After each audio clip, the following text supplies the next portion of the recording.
vous êtes conscient que les villes dans lesquelles nous habitons n'ont pas été construites par nous. C'est-à-dire les capitales. C'est l'adversaire qui est venu et qui a construit la capitale. Or, si vous allez voir l'ancienne capitale construite par nos ancêtres, elle était sur le réseau énergétique.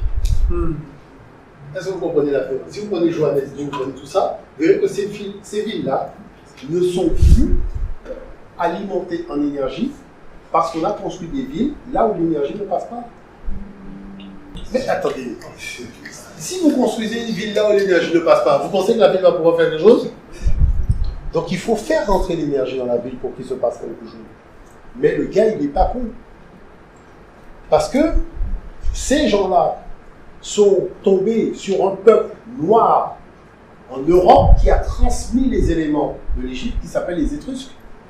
Les Étrusques, c'est eux qui parlaient romain, c'est qui avaient l'empereur, qui avait tout ça. Ils n'ont fait que copier ces gens. Mais c'est surtout ces gens-là qui leur ont montré le filet. Parce que vous savez, si vous prenez la tradition africaine, il y a des anciens qui sont là. Ça s'appelle dans notre tradition théologique, le Créateur est présent dans la création sous la forme d'un filet. Qui touche à une parcelle du filet fait vibrer la totalité du filet. C'est en cela qu'il est la totalité du filet, et c'est en cela que nous sommes unis que parcelle. Mais comme la parcelle doit être reliée au filet, nos activités se feront sur les lignes du filet. Je ne peux pas dire que les ancêtres compatissent, dans les conférences, banques et compagnie, de cela dont ils. La toile d'araignée plus grande. Waouh! Tu vois, j'ai même la chambre de poule, la fameuse toile d'araignée. C'est de cela dont il s'agit. Hein. Vous savez, quand on vous fait tourner le dos à votre tradition, c'est parce qu'il y a un dossier. Moi, je vais vous dire une chose, j'étais à l'école, on ne m'a pas appris l'Afrique.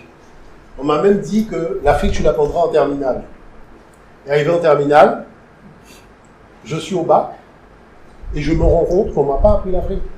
J'ai réglé mes comptes sur ma copie du bac. Vous voyez? Et je leur ai dit que vous m'avez menti parce que vous m'avez dit qu'on allait à l'école, j'allais apprendre l'Afrique. Je constate que c'est faux puisque je suis au bac. Donc on peut considérer que la ligne d'arrivée, je suis en train de la franchir.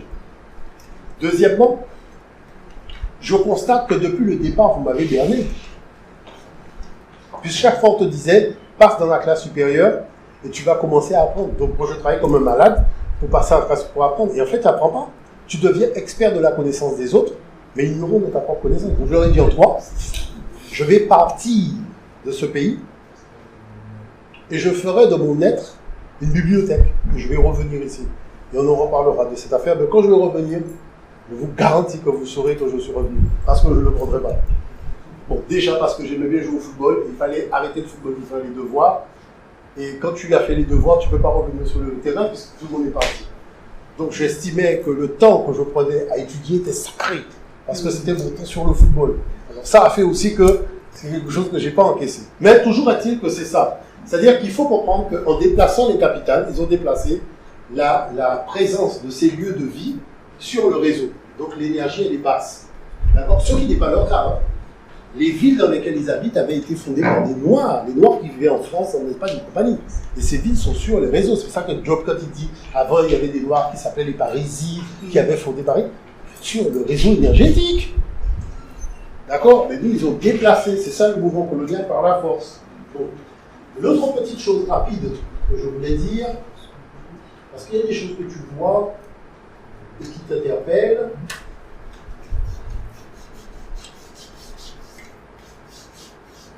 Voilà, ça nous revient. Voilà.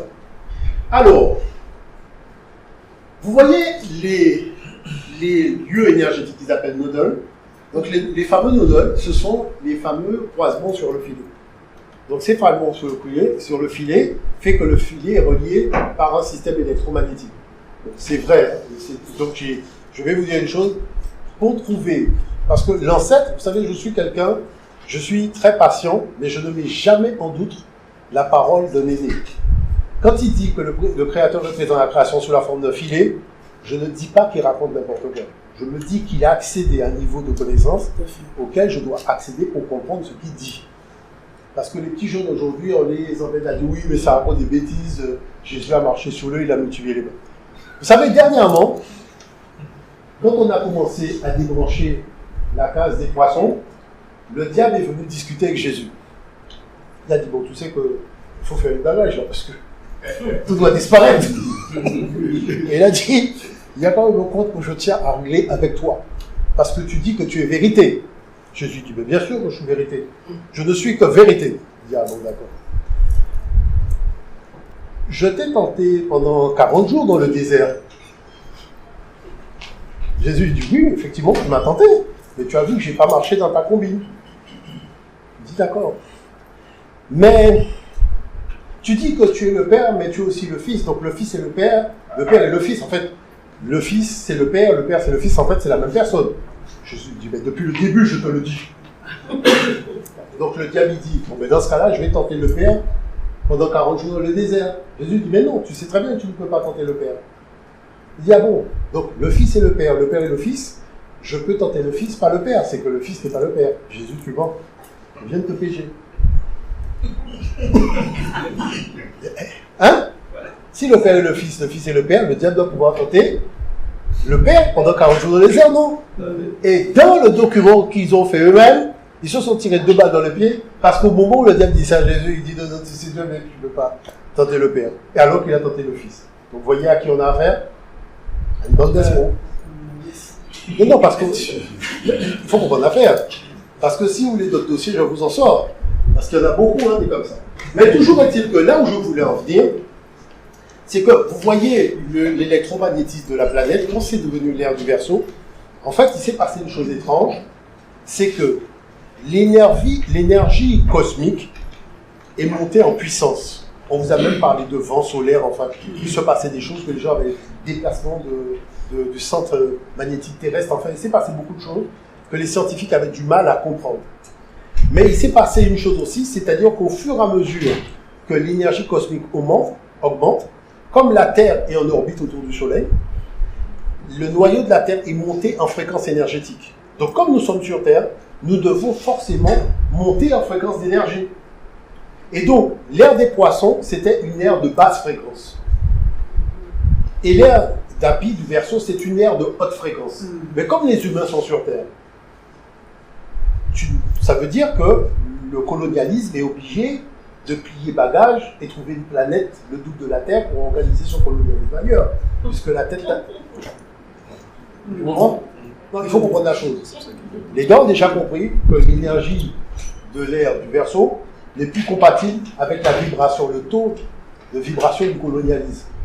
Parce que ça veut dire que l'air est monté à 220 volts, mais le colonialisme qui était à 40 volts est resté à 40 volts. Et donc là, parce qu'avant, dans l'ère des poissons, l'énergie était à 40 volts, le colonialisme à 40 volts, tu fais des activités colonialistes. D'accord? Bon. Mais si l'intensité monte à 220 et tu es à 40, tu ne peux plus. Donc les gars ont commencé à dire, oui, on va trouver une planète. Bon, moi je leur ai dit, on va construire la fusée, nous les Noirs. On veut juste une garantie, tous les blancs montent dans la fusée et ils disparaissent.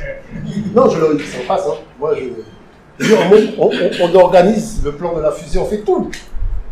On est là même le jour, on fait un grand chant, machin. Hein, le monde noir célèbre la disparition des blancs dans la fusée. Mais on veut que tout le monde monte dans la fusée, parce qu'on est fatigué. Bon. Quand ils ont vu qu'ils perdaient la bataille de cette affaire-là, tu ne peux rien faire contre ça. Ils ont mis quoi dans quoi? Ils ont mis quoi dans quoi? Ils ont mis dans le vaccin du coronavirus un champ électromagnétique qui relie les humains comme le filet. Donc du coup, bien que les humains soient sur Terre, ils ont créé un filet sur le filet qui fait que c'est eux qui envoient de l'intensité électromagnétique dorénavant dans les gens et ils vont contrôler le champ énergétique des gens en le soustrayant au champ énergétique du filet. Si vous prenez ces gens-là pour des débutants et si vous pensez qu'ils réfléchissent en dehors de la pensée et du savoir africain, c'est que vous n'avez rien compris.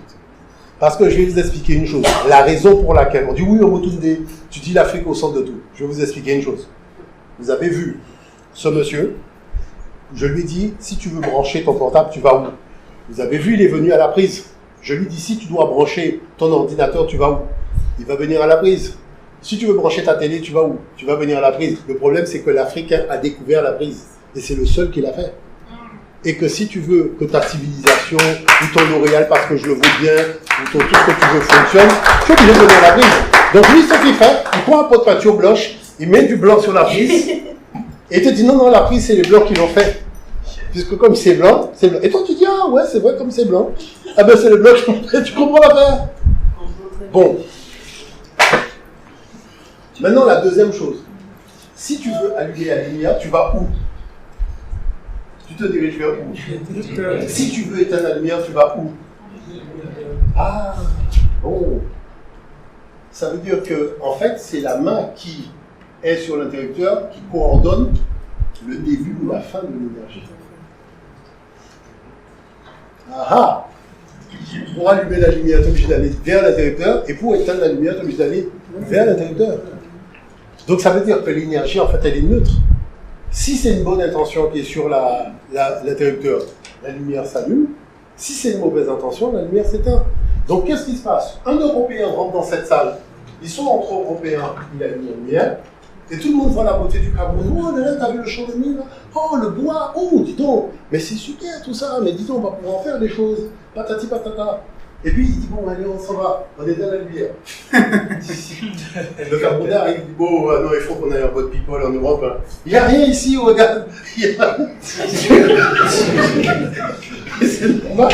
T'as pas allumé la lumière. Qu'est-ce que tu vas voir dans le noir? Hein? Il faut allumer ton cerveau, il faut allumer tes yeux.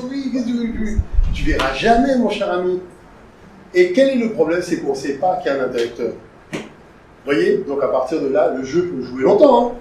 Donc du coup, la deuxième chose qu'il faut comprendre, c'est que l'énergie, elle a la faculté d'être duel. C'est-à-dire masculin, féminin, parce qu'elle est plus, moins, elle est barrette et tout. Et lorsque les deux se rencontrent, eh ben, l'énergie se met en mouvement. Donc à partir de ce moment-là, vous voyez, vous avez le jour et la nuit, c'est ça qui est extraordinaire. Hein. Vous avez Ré Orandi qui représente le jour, d'accord, et Yu-Geret qui représente la nuit. Donc le jour et la nuit forment un couple, d'accord. Et vous avez ici Siré en tenue de poisson avec Aceta qui est vierge, d'accord. Bon. Mais regardez une chose qui est quand même assez importante. Vous avez, par exemple, je ne sais pas moi, vous avez Cristiano Ronaldo qui va vous dire, waouh, j'ai une droite puissante. Il va te dire, ouais, la puissance est là, il va marquer un but, il va faire ça. Tu comprends? Et pourtant, la jambe la plus puissante qu'il a, c'est la jambe gauche. Normalement, il a marqué un but, il ne devrait pas montrer la jambe qui a frappé le ballon, mais l'autre jambe. Et c'est ça le féminin. Vous voyez, à chaque fois, le féminin derrière le masculin, c'est parce que tu sais, quand tu prends une station radio, si tu vas aller sur la radio, il y a une fréquence à laquelle tu vas aller. Tu comprends ce que je veux te dire? Donc là, il est sur la fréquence Yu-Geret, là, il est là sur la fréquence Aceta. Est-ce que tu as compris l'affaire? C'est-à-dire, le féminin, quand tu viens frapper la balle, va te faire placer ta jambe gauche là où il faut, au niveau du ballon, va faire l'inclinaison du bassin, et la puissance masculine va frapper la balle, mais va aller là où le féminin a décidé. Parce que la droite n'a que libéré de l'énergie, mais c'est la gauche qui a donné la précision de la direction de l'énergie qui va partir. Donc,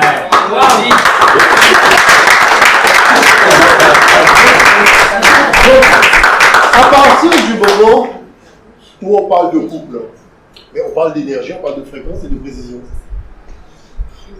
La chose, c'est pas, vous voyez, même quand on dit la complémentarité, c'est le fait d'être à la même fréquence d'énergie pour libérer une puissance en connaissant le rôle de chacun. Vous comprenez ce que je dis par là? Tu sais le rôle de chacun. C'est ça. Tu as quelqu'un qui va faire, par exemple, l'enfant va faire une activité physique.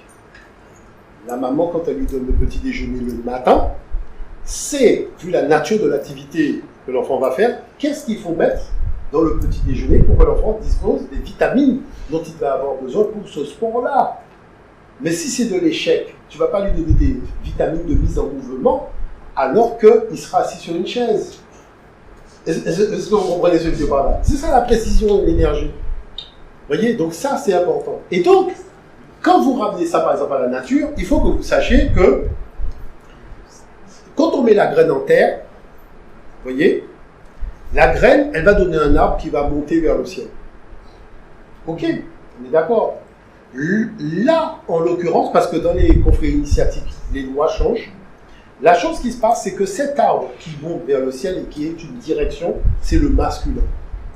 Mais cet arbre ne peut pas monter s'il ne produit pas une puissance supérieure à la gravitation. Parce que ce qui fait un avion voler, c'est parce qu'il sait, il a vaincu la gravitation. Parce que la gravitation, c'est tout ce que tu lances, retombe sur Terre. Hein. Donc il faut aller vaincre la gravitation pour rester là-haut. Et c'est là où le féminin rentre en jeu. Le féminin ayant la capacité de dupliquer l'énergie du masculin, ça fait qu'à deux, ils arrivent à se soustraire à l'énergie de la gravitation. Donc ça veut dire que quand on couple ensemble et qu'ils activent leur énergie, ils ne peuvent être comme une fusée qui décolle. S'ils tournent en rond, c'est parce que les fréquences ne sont pas équilibrées, les énergies, ils ne savent pas, on se trouve l'interrupteur, ils ne savent pas. Voilà, c'est tout. Parce qu'il faut savoir, à un certain niveau de fréquence, tu n'as pas de dispute.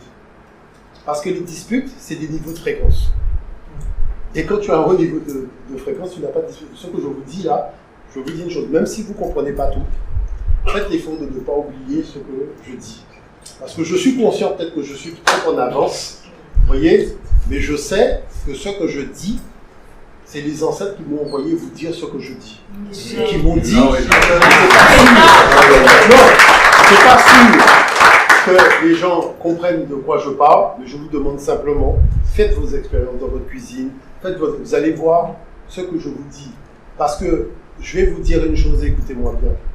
Je disais ça à Kémy. Omotunde n'est pas venu mener la guerre du macrocosme. Il est venu mener la guerre du microcosme.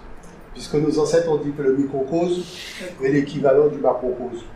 Moi, je veux vaincre le colonialisme dans le microcosme. Collectivement, ça va devenir un macrocosme. On aura gagné. C'est-à-dire, il faut arriver à vaincre le microcosme. C'est toute chose. D'accord? Tu viens pour acheter un truc local, tu entends la petite voix du blanc, tu dis, tu es sûr que ça? Mais personne ne va te regarder, il n'y a même pas le logo Nike dessus. Ça veut dire qu'il joue sur ta vanité, ton estime de toi, que tu considères qu'en étant habillé en occidental, tu auras plus d'importance dans ton monde que si tu es habillé à l'africaine. Mais c'est toujours la même petite voix, hein. C'est-à-dire que le gars, il t'a mis une voix, et la voix veut répondre à la question avant toi-même. Donc, quand tu arrives à vaincre cette voix-là en toi, c'est ça qu'on appelle le microcosme. Hein. Le reste, quand on aura tous fait ça, mais le reste sera un peu une formalité. Hein. Mais sinon, le reste sera plus parce qu'on aura vaincu le colonialisme dans le microcosme, et les ancêtres ont dit, le microcosme c'est comme le macrocosme. Si on ne fait pas ça, ça veut dire qu'on doute de la parole des ancêtres. Moi, je ne doute pas. Vous comprenez ce que je veux dire par là? Moi, je ne doute pas, parce que tout ce que j'ai vu qu'ils ont dit, Bob Masson est venu en Guadeloupe, je lui ai dit, tu sais, quand vous, l'époque, vous dites ça, c'est tel truc sous-tendu. Vous avez vu, même un moment, il a dit, Omotunde nous permettra de comprendre les lois qui sous-tendent certains textes. Il l'a dit ouvertement. Parce que j'ai dit, mais quand tu dis ça, voilà la loi, quand tu dis ça, voilà la loi. Il y a beaucoup d'univers scientifiques qu'on ne connaît pas, mais que les ancêtres connaissaient. Comment ils le connaissaient, je ne sais pas. Mais en tout cas, le truc fonctionne. Donc,